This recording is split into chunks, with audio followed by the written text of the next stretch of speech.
कैसे हो आप सब? बच्चों, आज हम कारक यानी कि विभक्ति का प्रयोग करना सीखेंगे।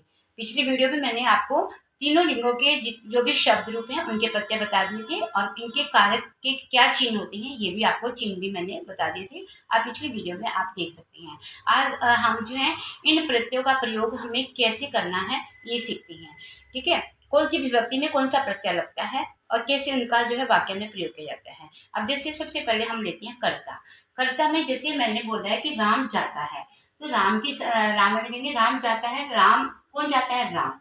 राम है गच्छति। राम में कौन सी विभक्ति लगेगी? प्रथमा विभक्ति। प्रथमा विभक्ति के प्रत्यय राम में क्या लगते हैं? खाली विसर्ग। तो हम कहेंगे राम है गच्छति। क्योंकि राम एक वचन है इसलिए हम ती प्रत्यय लगाएंगे इसमें। प्रथम पुरुष का एक वचन जाता है, ता तिथि हो गया तो हमें पता लग गया कि लट लकार है। ठीक है, लट लकार में क्या प्रत्यय लगती है? ती। प्रथम पुरुष के एक वचन में क्या लगती है? ती प्रत्यय। तो हम कहेंगे राम है गच्छति। दूसरा जो है ये कारक हमारा यानी कि द्वितीय विभक्ति। कर्ता को कहेंगे हम प्रथम विभक्ति, कारक को कहेंगे द्वितीय विभक्ति। द्वितीय विभक्ति में क्या है? जैसे राम वन जाता है। राम कहाँ जा रहा है? वन को। उसका काम क्या है? क्या काम कर रहा है? वो वन को जा रहा है। तो जहां जा रहा है उसमें चिन्ह से भी हमें पता चल गया कि राम वन को किसका चिन्ह है? करण का।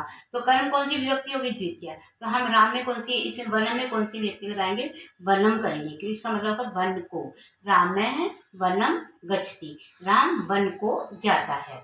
ऐसी करण, करण का मतलब तृतीय विभक्ति यानी के द्वारा, जिसके द्वारा कोई काम किया जाता है वो क्या होता है? उसमें तृतीय विभक्ति लगती है यानी कि कर्ण कारक लगता है। जैसे राम गाड़ी से घर जाता है। अब किससे घर जाता है? वो गाड़ी से। गाड़ी की संस्कृत क्या होती है? यान। यानेन। यान कौन सा हो गया? पुल्लिंग हो गया। पुल्लिंग में क्या लगेंगे हम? इसके तृतीय व्यक्ति का एक वचन, तो यानेन।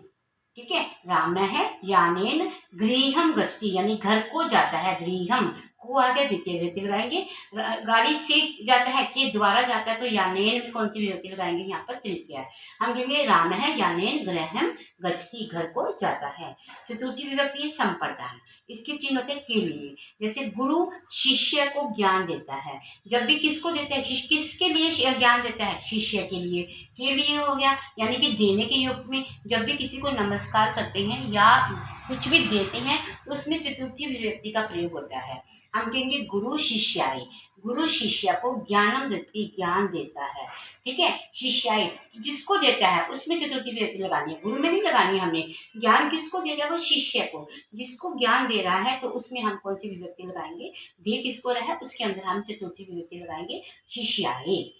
आगे चलने फिर अपधान है से जुदाई, जिसमें कोई चीज किसी चीज से अलग होती है। जिस चीज से कोई चीज दूसरे से अलग हो जाती है, जुदा हो जाती है, वहां पर पंचमी विभक्ति का प्रयोग होता है। जैसे वृक्ष से फल गिरता है। वृक्ष से फल गिरता है, वृक्ष से यानी कि वृक्ष से फल जुदा हो गया, अलग हो गया, तो इसमें आएगा वृक्षात फलम पतति, वृक्ष से फल गिरता है।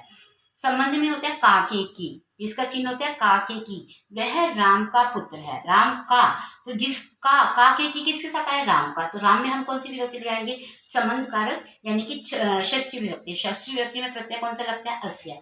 हम कहेंगे स वह, स रामस्य, राम का पुत्रमस्ति, पुत्र है। किसका पुत्र है? राम का। तो राम का की संस्कृत क्या बनेगी? रामस्य। आप कहेंगे अस्य क्यों लगाया? क्योंकि काके की किस में आता है? संबंध में आता है, षष्ठी विभक्ति में आता है। तो षष्ठी विभक्ति का प्रत्यय एक वचन में होता है अस्य। अब अधिकरण, इसका जो है चिन्ह होता है मे पर। ठीक है, मे पर होता है अधिकरण सप्तमी विभक्ति। जैसे मैं विद्यालय में पढ़ता हूँ। मैं की होगी अहम, कहाँ पढ़ता हूँ? विद्यालय में। तो विद्यालय में जहाँ पढ़ते हैं, जहाँ वो काम करते हैं, मे पर, उसमें कौन सी विभक्ति लगाएंगे हम? सप्तमी। सप्तमी में आएगा विद्यालय। एक ही मात्रा लग जाएगी, क्या लगती है? एक ही मात्रा। पुल्लिंग है विद्यालय, तो इसकी सप्तमी विभक्ति में ए लगता है। जैसे राम का हम शत्रु बोलेंगे, सप्तमी विभक्ति में राम में आएगा। ऐसे विद्यालय का राम की तरह चलाएंगे रूप, अकारांत हो गए तो हम कहेंगे विद्यालय पठामी। अब पठामी क्यों आएगा? क्योंकि उत्तम पुरुष का एक वचन है, पढ़ता हूँ, तो लट लकार हो गया, तो इसलिए हमने उत्तम पुरुष के लट लकार में एक वचन में क्या लगाया है? पठामी। अहम विद्यालयम विद्यालय पठामी, मैं विद्यालय में पढ़ता हूँ। संबोधन में होता है हे राम, किसी को संबोधन करो, हे राम, हे श्याम, है ना, हे गुरु, तो हम कहेंगे हे राम है, तो कहते हैं हे राम है। वद, वद माने बोलो, हे राम बोलो, इसमें प्रथम व्यक्ति लगेगी। राम में प्रथम व्यक्ति, हे आगे लग जाएगा, प्रथम व्यक्ति हे राम है यानी कि हे राम। वद मीन्स बोलो, बोलो यानी कि आप बोलो। आगे बच्चों समझ में, ये है कारक और उनकी विभक्ति। आज इतना ही। Okay bye. मुझे लगता है कि आपको बहुत अच्छे से समझ में आ गया होगा। नेक्स्ट वीडियो में फिर मिलती हूँ डेमो के साथ। Okay bye. Thank you for watching.